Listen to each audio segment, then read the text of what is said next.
การนั่งดูแกไม่สู้ค่ะวันนี้ก็เอเวซึมลงวันนี้เนาะเพราะฉะนั้นมันตื้อจำกันว่าวันนี้เขาถึงลงวันเลยนี่ค่ะมาตื้อจำกันค่ะโย่ติออกก็ค่ะบ๊ายบายเจอกันเลยน้องเต้นไอ้ดำเบ้ยก็ไอ้ดำเบ้ยจะสมิกเลยđang hàng lì mưng tây hao khá nhà này thở nó khá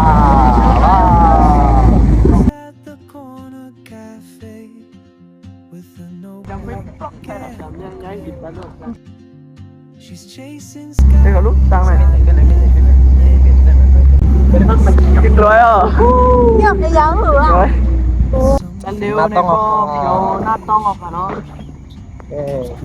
quán này có cáiเข้ามาวันหน้าต้องยังค่ะหน้าต้องค่ะอะไรบนกองค่ะในงานวันโกตีมาเอาไว้ชีวันหน้าต้องส่งวินังหน้าต้องยาวค่ะ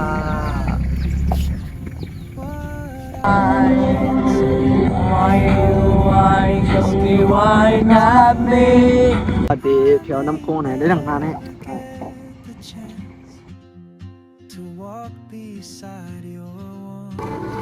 ติงคู่ค่ะนี่ค่ะกุ้งเฮียงหรือเปล่านี่เลยสองจ็อกเลยขึ้นข้างเราเป็นใครเราก็ไม่ก็ต่างโคตรทั้งหลังพุ่นเนี่ยคุณเนาะค่าตั้งแพงของเขาดึงค่ะเที่ยวค่ะจับเที่ยวจับคนนึกเที่ยวค่ะแผลค่ะอะไรปะโคยาวนี่ค่ะน้องค่ะพี่ชายตรงนี้ด้วย ก็ขึ้นไปมากก่อนนะ ก็ขึ้นน้อยแล้ว ต้องไม่ได้ก็ไปขึ้นไลค์ค่ะ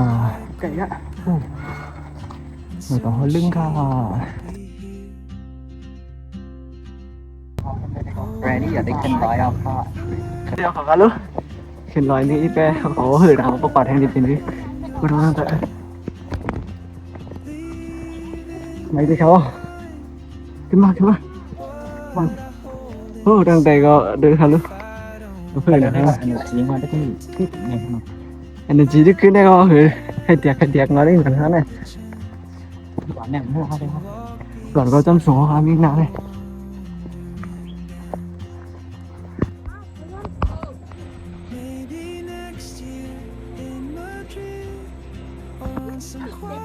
หลอนเขาเขินนี่เขากินน้ำ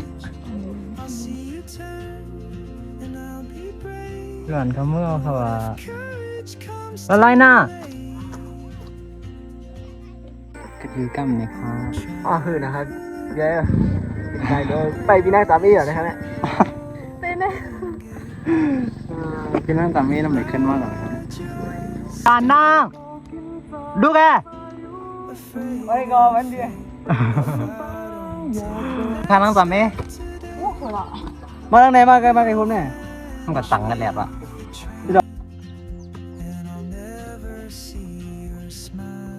กำเนิดสุดก็ได้กินข้าวแตงก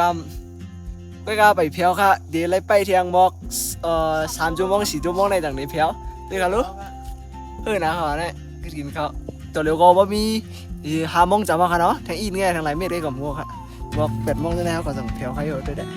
ไม่ได้ก็ทำได้ค่ะลูกชั่วโมงเพียวแล้วเนี่ยยุ่มพุยค่ะได้ในทีเป็นวันด้วยได้ในเป็นวัน What is calling ไปการนั่นไปเจอวันแล้วที่มาสอนดีกันนะวันในเดือนกัดแห่งวันในกัดแห่งมกครึ่งชั่วโมงเนี่ยในเดี๋ยวเป็นวันอันจันเท่าเดียวกับสอนนี้ก็เนี่ยนะในก็วิค่ะ